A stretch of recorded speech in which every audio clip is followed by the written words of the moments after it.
do for people going back to work, for child care and after-school care. In some respects, there are going to be places like Boys and Girls Clubs that offer these services virtually free. Not entirely, but virtually free. In other cases, there are folks that, let's say a single mom has a 2-year-old child.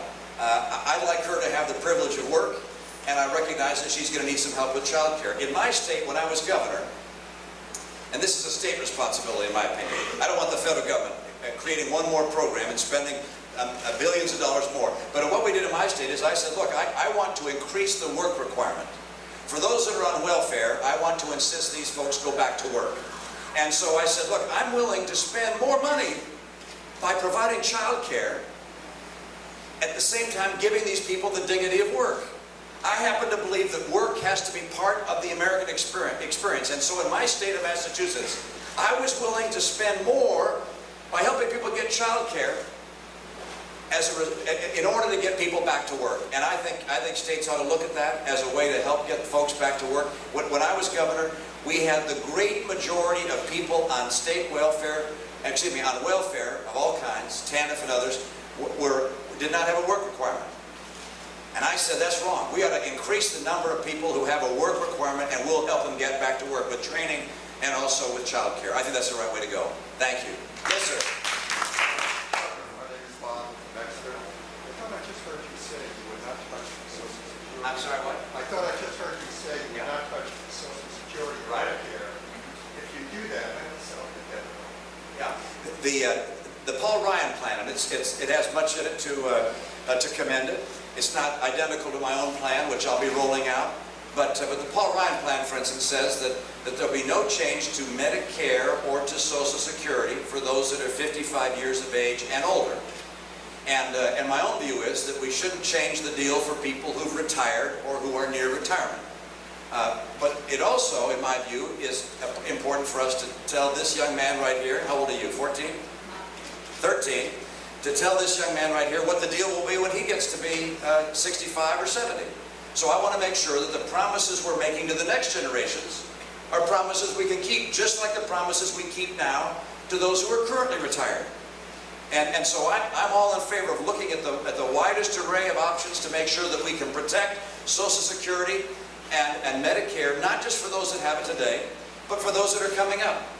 And we're going to have to be honest about what those folks, what you could afford as a young person going to work. I want to make sure that we don't tax you so much that we can't find jobs for you. And so I want to reform our system to make sure that we keep Medicare and Social Security solvent, not just for us, but for those coming along behind us. Thank you. Yes, ma'am. I'm the pastor of the church right next door. Oh, good. And that building was built in 1875 out of the generosity of one person. My main concern is to maintain tax-free charitable deductions so that our nonprofit and many other nonprofits, even this nonprofit that we're meeting in, can afford to continue to operate. This balances, I realize this is both a federal and a state issue, but it also refers to our liberties and our freedoms. And that's a tremendous freedom that we have in this country, and I'd like to see what you think about it. I appreciate your perspective. I have not laid out precisely how I would change the tax code. I would like to see our rates lower, and I'd like to see fewer deductions, exemptions, loopholes, credits, and so forth, both at the corporate level and at the individual level. Now, I happen to think charitable giving is an extraordinarily important source of vitality for our country. I think the charities are carrying out very important roles. In many respects, I'd like to see us look to charities to carry out some of the roles that are being carried out now by government. When I came in as governor, we had a real tough budget. I looked at the things we were doing and said, we can't keep doing all these things we like to do. We can only afford the things we have to do. And among the things I liked were the fact that we as a state were giving money to charities. We were sending money to various charities that we liked. And I thought, that doesn't make sense. Individuals should be able to give to the charities as opposed to government doing so. And so I like charitable giving. How my tax plan will deal with charitable giving and how it will affect people at different income tax rates, you'll have to wait and see. But I appreciate your perspective. Thank you. I'd love to give you a tour of the building. Oh, great. Thank you. Thank you. 1870. 1870. And how many denominations has it gone through? Oh, just one. Oh, which one is that now? We're American Baptist. But we do have another denomination that meets on our first floor. We're very open to encouraging all people of all different faiths. Oh, that's wonderful. That is, after all, part of the American experience. I mean, after all, we were founded as a nation in part by those who were seeking religious liberty, and you're kind to offer another congregation, another denomination, use of the building as well. It's a resource that we have that we love to share. Yeah, that's great. Let's see, over here. Yes, sir. My name is Zach Keefe. You're close enough to the microphone. Go ahead. My name is Zach Keefe. I'm 18 years old this year, so I'll be a voter for the first time. And I currently live in Exeter. And my question is, and I know it's early in the game, but watching the Republican debates and recently an interview with John Huntsman answering a question about a vice presidential pick, Michelle Bachmann, it spurred a question for me. Because I questioned some of the character and personalities of some of the nominees that are up against you. And so my question is, if you had to pick one of the nominees running against you, if you were to become a nominee, which one would you pick? There's the question. Did you put him up to that? No. That's you over here. So who would you pick? I don't know. There's my answer too. There you go. That's just what I needed. Thank you. I don't know anything. I think it's kind of presumptuous for someone running for president to already, have in mind their list of who would be their vice presidents. We get a lot of terrific Republicans, some governors, senators, congresspeople around the country. Some of whom aren't running for president, amazingly enough. I mean, we've got, and you know some of the names, they're just terrific folks, and some are running for president. I can tell you this, the single most important criteria in selecting a vice president of the United States is someone who can be president. And you'd hope that the American people would recognize this person, if that person had to be taking the position of the person we elected, who for some reason is no longer able to serve. You'd want that person to be unquestionably capable to be president, and that will be the criteria that I would apply. That's the criteria I'm sure anyone else on that stage will apply as they look at candidates. I sure hope so. And of the people on the stage, look, there's some I have more confidence in than others in being able to lead the country. There are others I have more confidence in terms of being able to win the presidency. But one thing's for sure, each one of the people on that stage that I debate with would be a better president for America than the current occupant of the White House. That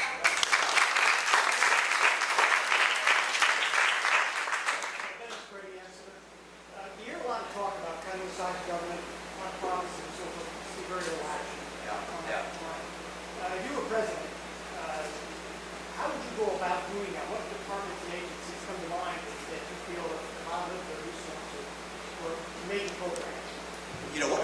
The question was, where are agencies and programs that can be cut and eliminated? And there are a number of things that come to mind. There are combining of agencies.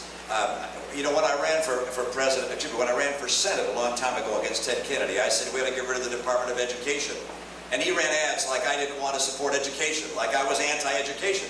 So, of course, we're going to have people that are concerned about education and are looking at comparing different states and providing data, standing up in the teachers' unions, supporting teachers. But do we need to have different departments with all sorts of cabinet secretaries and press secretaries and media personnel?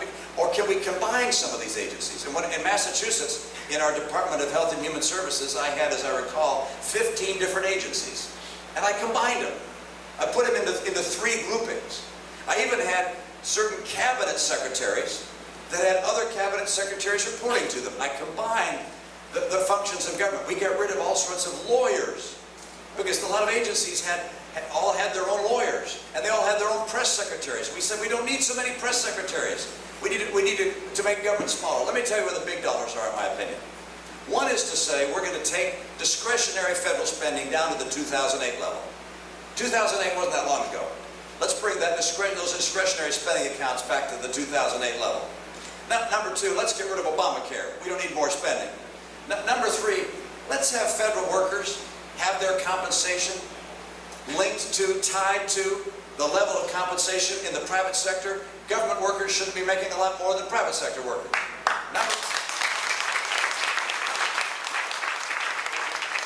Let's also take a lot of the federal programs that we have that are large and getting larger with massive bureaucracy and say, let's not run these at the federal level, let's return them to the states. And let the states have responsibility for guiding their own programs. So Medicare, for instance, one of the biggest federal budget items. I take Medicare and say, you know what?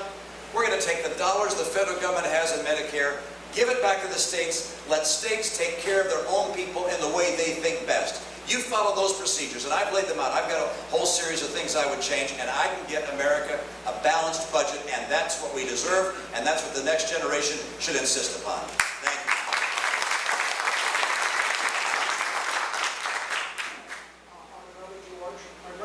Another George, and my dad's a George. We've got a lot of Georges here. Thank you. My grandpa was born in Exeter. You know, we have these czars in the White House who are running the presidents. This is a big problem. And we also have the Republic of China dumping goods in this country below the cost of manufacturing. They keep them in warehouses for a year and then sell them at today's lower price because they're taking the dollar. Would you consider a protective tariff, number one, on Chinese goods, especially those that steal American technology? And two, would you enforce the law of providing countervailing duties to goods imported to the United States by countries who are dumping their products?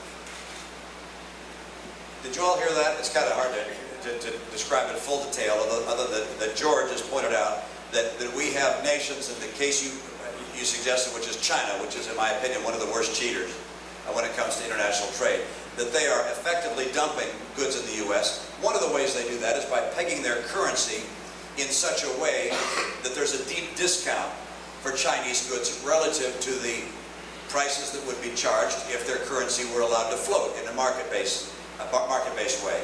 But there's something else they do that I find unacceptable, and that is they steal our technology, either through hacking into our computers or by simply stealing our entertainment, our software, our designs, our patents, our know-how. And the president said he was going to take China to the mat. And instead they've taken him to the doormat. All right? The right answer is for us to take the actions necessary to get China to stop manipulating their currency, to stop stealing our intellectual property, to stop hacking into our computer systems, not just corporate, but also security systems. And our infrastructure, like our energy systems. I mean, what they're doing is a frightening course. And somehow, we're so anxious to show that we're good guys that we let people get away with that stuff. And I would not allow that to continue without recourse. I'll be laying out on the 6th of September some of the things I would do. But you know, I don't want to start a trade war, but I sure as heck don't want to endure a trade surrender either. And I'm going to stand up to China and other nations that don't honor their agreements. And we're going to take care of people who trade openly, honestly, fairly, who protect patents and protect intellectual property. That's a lot of what we sell in the world. But those people who don't protect those things, they're not going to enjoy that favored status that they'd like to have. Thank you. Hi, Fred. Good to see you again. I'm being on the round table with you a couple of weeks ago down in Hampton. Yeah. I have a question about the military. Yeah. After Vietnam, everybody knows, in the Carter years, we drew down our military to the point where we had a hollow force. Right now, under plans that have been developed by Secretary Gates, we're very close, very much danger of that happening again. Yeah. Then we have the other extreme, where we have another one of the candidates, Ron Paul, who is practically going to an isolationist policy, where he wants to bring everybody home, and that's a way to save money.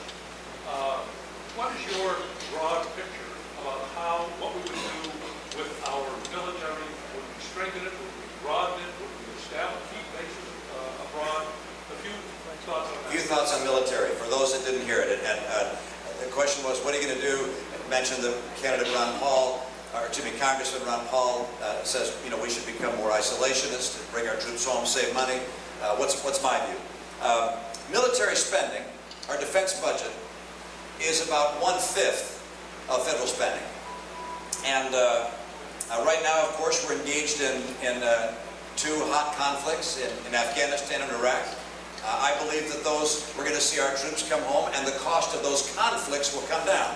And so that spending will actually be reduced. But then we have the base budget of the Department of Defense.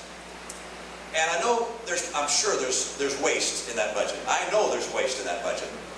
And I want to go after that waste. But then the question is, are we going to take that waste out of the defense budget and use it for other social programs? Or are we going to instead strengthen our military? And I believe in strengthening our military. My own view is that we had 600 ships in the Navy. The Navy did a study and said, we could get by with 313.